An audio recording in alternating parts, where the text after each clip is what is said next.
எல்லோரும் நல்லா இருக்கீங்களாம்மா? எங்கள் பேர் ஜனப்பிரியா, வயசு 37 ஆகுது. இவங்க சென்னை மாவட்டத்தை சேர்ந்தவங்கம்மா. இப்போ ஒரு நல்ல குடும்பத்தை அனுசரித்து போகக்கூடிய ஒரு நடுத்தர வசதியில் பின் வரந்தம்மா கொண்டு வந்திருக்கேன். நம்ம சேனல் தொடர்ந்து பார்த்துருந்து சப்ஸ்கிரைப் பண்ணாமல் இருந்தீங்கன்னா சப்ஸ்கிரைப் பண்ணி வச்சுக்கோங்கம்மா. அப்போ தான் பொது வரங்களை மிஸ் பண்ணால் உடனே பார்க்க முடியும். இவங்க எந்த மதத்தை சேர்ந்தவங்க சொல்கிறாங்கம்மா? ஜாதின்னு பார்த்தீங்கன்னா நாயுடுன்னு சொல்கிறாங்க, ராசின்னு பார்த்தீங்கன்னா மகரம் சொல்கிறாங்க, நட்சத்திரம் பார்த்தீங்கன்னா உத்திராடம் சொல்கிறாங்க. இப்போ இவங்க 2ஆம் திருமணத்தை வர பார்த்துட்டு வராங்க. எங்கள் ஸ்கூலில் பாதியில் நின்றுட்டாங்களாம்மா. 6வது வரை தான் படித்ததாக சொல்லியிருக்காங்க.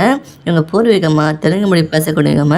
இவங்க சின்ன வயசில் வியாபாரத்துக்காக எங்கள் பேரண்ட்ஸு தமிழோட செட்டில் ஆகிட்டாங்கன்னா இவங்க மிளகு, ஏலக்காய், கிராம்பு அப்படின்னு வாசனை பொருளை மொத்தம் இவங்க ஸ்டேட்டில் இருந்து கொள்முதல் பண்ணி இங்கே வந்து ரீட்டைல் சேல் பிஸ்னஸ் பண்ணிட்டு இருக்காங்களா. இவங்க கடையில் வேலை பார்த்துட்டு தான் சொல்லியிருக்காங்கம்மா. இவங்க 2 தலைமுறையாக பண்ணிட்டு இருக்கிறத சொல்லியிருக்காங்க. எங்கள் அப்பாவும் இந்த பிஸ்னஸ் தான் பண்ணிட்டு இருக்காங்களா. இப்போ இவங்க அப்பாவுக்கு வயசாகிடுச்சுன்னு சொல்கிறாங்க. அதனால இவங்க அண்ணன் எடுத்து பண்ணிட்டு இருக்கிறதா சொல்லியிருக்காங்கம்மா. இவங்களுக்கு ஒரே ஒரு அண்ணன் தான் இருக்காங்கன்னா. இவங்க அம்மா பார்த்தீங்கன்னா ஹவுஸ் ஒய்ஃபாக சொல்லியிருக்காங்க. இவங்களுக்கு பையன் இருக்கிறத சொல்கிறாங்கம்மா. இவங்களுக்கு முதல் திருமணம் அரேஞ்ச் பண்ணி தான் கல்யாணம் நடந்ததுன்னு சொல்கிறாங்க. மேரேஜ் அங்கே சில வருஷம் தான் லைஃப் போயிட்டு இருந்துன்னு சொல்கிறாங்கம்மா. அப்புறம் ஒரு ஆக்சிடெண்ட்டில் இவங்க ஹஸ்பண்ட் வந்து தவறிட்டாங்களா. இப்போ சில வருஷமாக தனிமல் தான் வாழ்ந்துட்டு சொல்லியிருக்காங்க.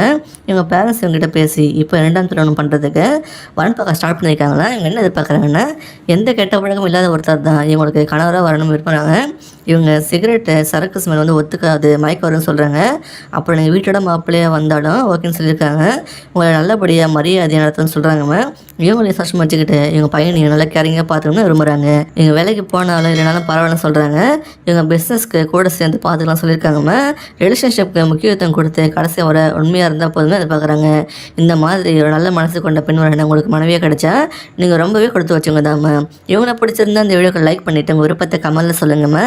அடுத்த வரன்னு பார்க்க இப்போ ஸ்க்ரீனில் வர இந்த லிங்கை கிளிக் பண்ணி பாருங்கள். வாழ்க வளமுடன்.